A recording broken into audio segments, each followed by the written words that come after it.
कृष्णं वन्दे जगद्गुरुं माधव त्रिभुवन जनप्रियम्। कृष्णं वन्दे जगद्गुरुं माधव त्रिभुवन जनप्रियम्। कृष्णं वन्दे जगद्गुरुं माधव त्रिभुवन जनप्रियम्।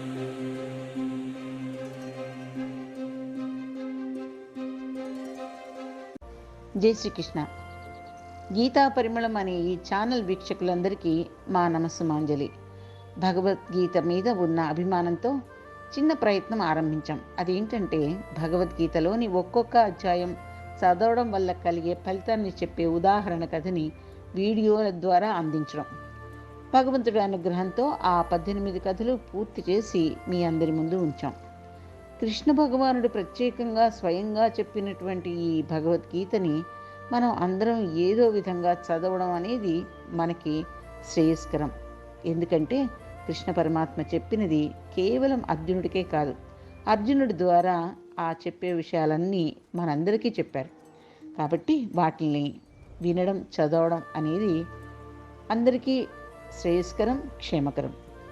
కనుక ఇంతటితో ఆగకుండా ఇప్పటి నుంచి మరొక ప్రయత్నం చేద్దామని అనుకుంటున్నాం. అదేంటంటే ఎంతోమందికి భగవద్గీతలోని సంస్కృత పదాలు, శ్లోకాలు పలకడం కూడా కష్టం. కనుక ఎలా పలకాలో ఒక్కొక్క శ్లోకాన్ని నిదానంగా పలికి ఆ శ్లోక వ్యాఖ్యానాన్ని శ్రీ సుఖబ్రహ్మాశ్రమం వారి గీతామకరందం అనే గ్రంథం ఆధారంగా చేసుకుని వివరించే ప్రయత్నం చేస్తున్నాం. తద్వారా ఆ శ్లోకం గురించిన సంపూర్ణ అవగాహన భగవద్గీత వినేవారికి లేదా చదవాలనుకునే వారికి కలగాలని ఆశిస్తున్నాం. ముందుగా శ్లోకం చెప్పడం, తాత్పర్యం చెప్పడం, ఆ తర్వాత వ్యాఖ్యానం, ఆ తర్వాత చివర్లో 5 సార్లు ఆ శ్లోకాన్ని పునశ్చరణ చేయడం.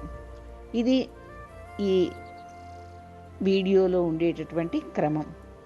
అందరూ సహకరిస్తారని, ఆదరిస్తారని ఆశిస్తున్నాం. ఓం శ్రీకృష్ణ సద్గురువే నమః. శ్రీకృష్ణ శరణం మమ. ఓం శ్రీకృష్ణ పరబ్రహ్మణే నమః. ఓం శుక్లాంబరధరం విష్ణుం శశివర్ణం చతుర్భుజం ప్రసన్నవదనం ఛాయేత్ సర్వవిఘ్నోపశాంతయే. ఓం అఖండమండలాకారం వ్యాప్తం ఏన చరాచరం తత్పదం దర్శితం ఏన తస్మై శ్రీగురవే నమః. ఓం కృష్ణం కమలపత్రాక్షం పుణ్యశ్రవణకీర్తనం వాసుదేవం జగద్యోనిం నౌమి నారాయణం హరిం. ఓం వ్యాసాయ విష్ణురూపాయ వ్యాసరూపాయ విష్ణవే నమో వై బ్రహ్మనిధయే వాసిష్ఠాయ నమో నమః. ఓం నారాయణం నమస్కృత్య నరం చైవ నరోత్తమం దేవీం సరస్వతీం వ్యాసం తతో జయముదీరయేత్. ఓం శ్రీకృష్ణ శరణం మమ. శ్రీకృష్ణ శరణం మమ. శ్రీకృష్ణ శరణం మమ.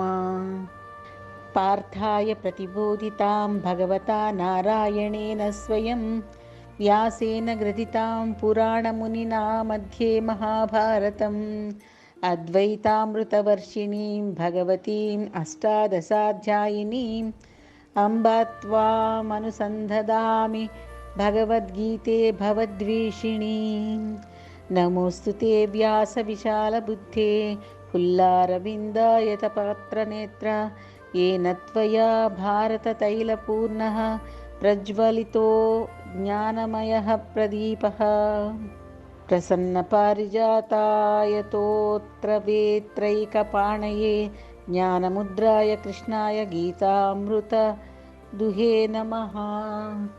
వసుదేవసుతం దేవం కంసచాణూరమర్దనం దేవకీ పరమానందం కృష్ణం వందే జగద్గురుం. కృష్ణం వందే జగద్గురుం. కృష్ణం వందే జగద్గురుం. ఓం శ్రీకృష్ణాయ పరమాత్మనే నమః.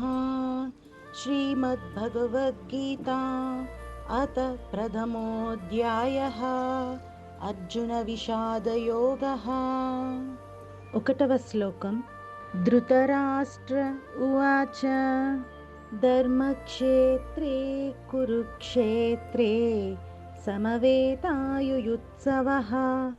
మామకాః పాండవాశ్చైవ కిమకుర్వత సంజయ.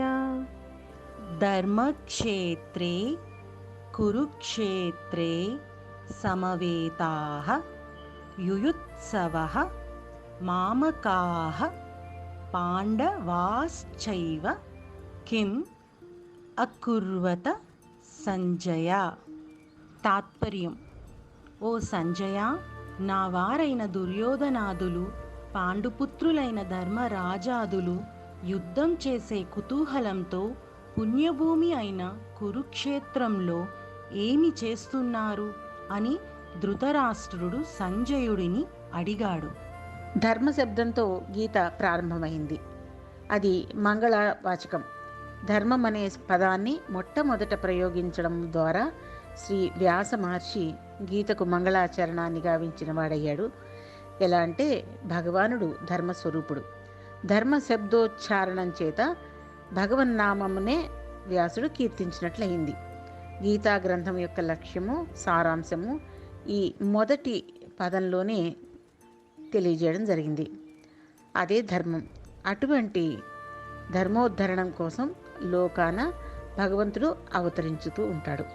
ధృతరాష్ట్రుడు అంటే రాష్ట్రాన్ని ధరించినవాడు అని అర్థం. తనది కాని రాష్ట్రాన్ని తనదని భావించేవాడే ధృతరాష్ట్రుడు.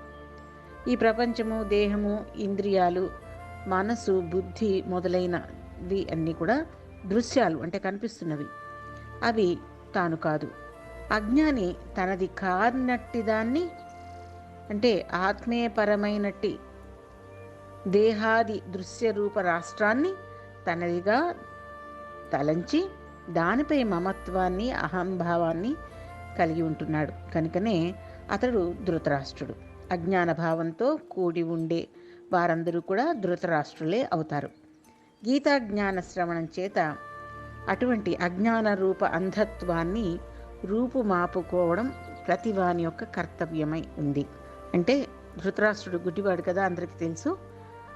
అతను అటువంటి వాడు కాబట్టి మనం ధృతరాష్ట్రులం కాకూడదు. కాకుండా ఉండాలంటే భగవద్గీత చదవాలి అని చెప్తున్నారు ఇక్కడ.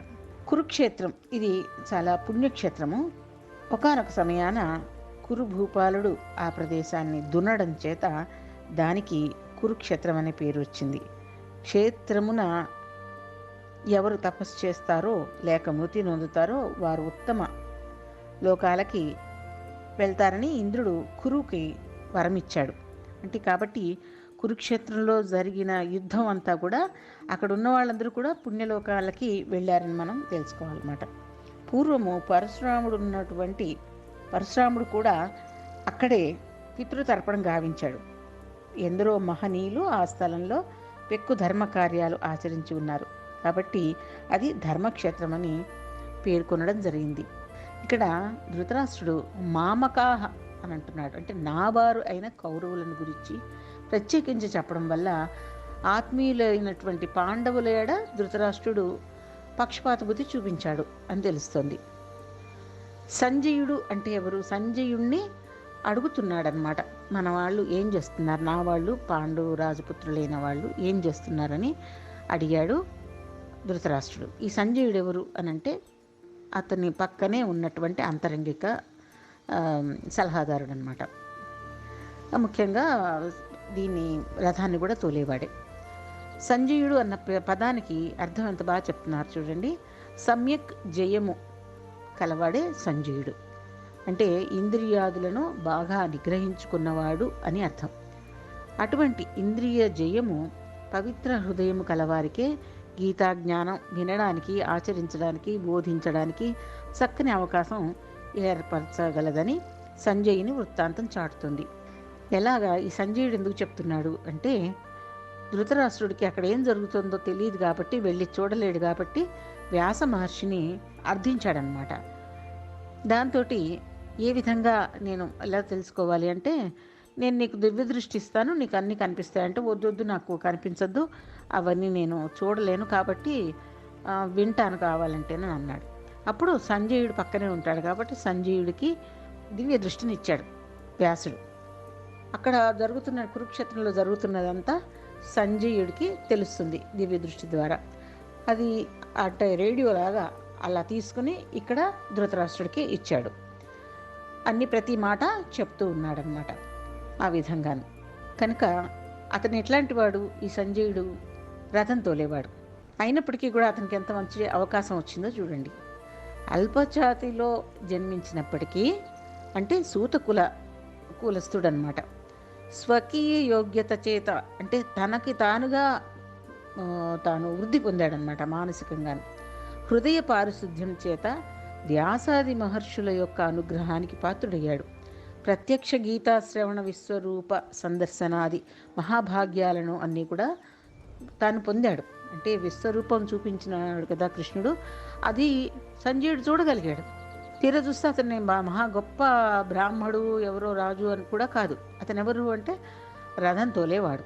ఆత్మోన్నతికి జాతి మత కులాదుల భేదమేమీ లేదు, అడ్డు రాదు అన్న విషయం దీని ద్వారా మనకి స్పష్టం అవుతుంది. చూడండి, భగవంతుణ్ణి సేవించడం, భగవద్గీత చదవడం, ఇలాంటివన్నిటికీ ఏ జాతి కులాలు కూడా అడ్డు రావు. ఎలాంటి వాళ్ళైనా సరే చదవచ్చు, వాళ్ళు ఉన్నతిని పొందొచ్చు.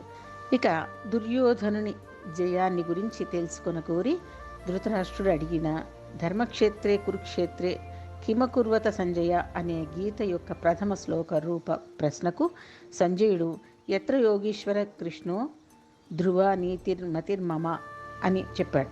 ఎత్ర యోగేశ్వరో కృష్ణు ఎత్ర పార్థో ధనుర్ధర అని చెప్పి శ్లోకం ఉంది, చివరికి వస్తుంది మనకి.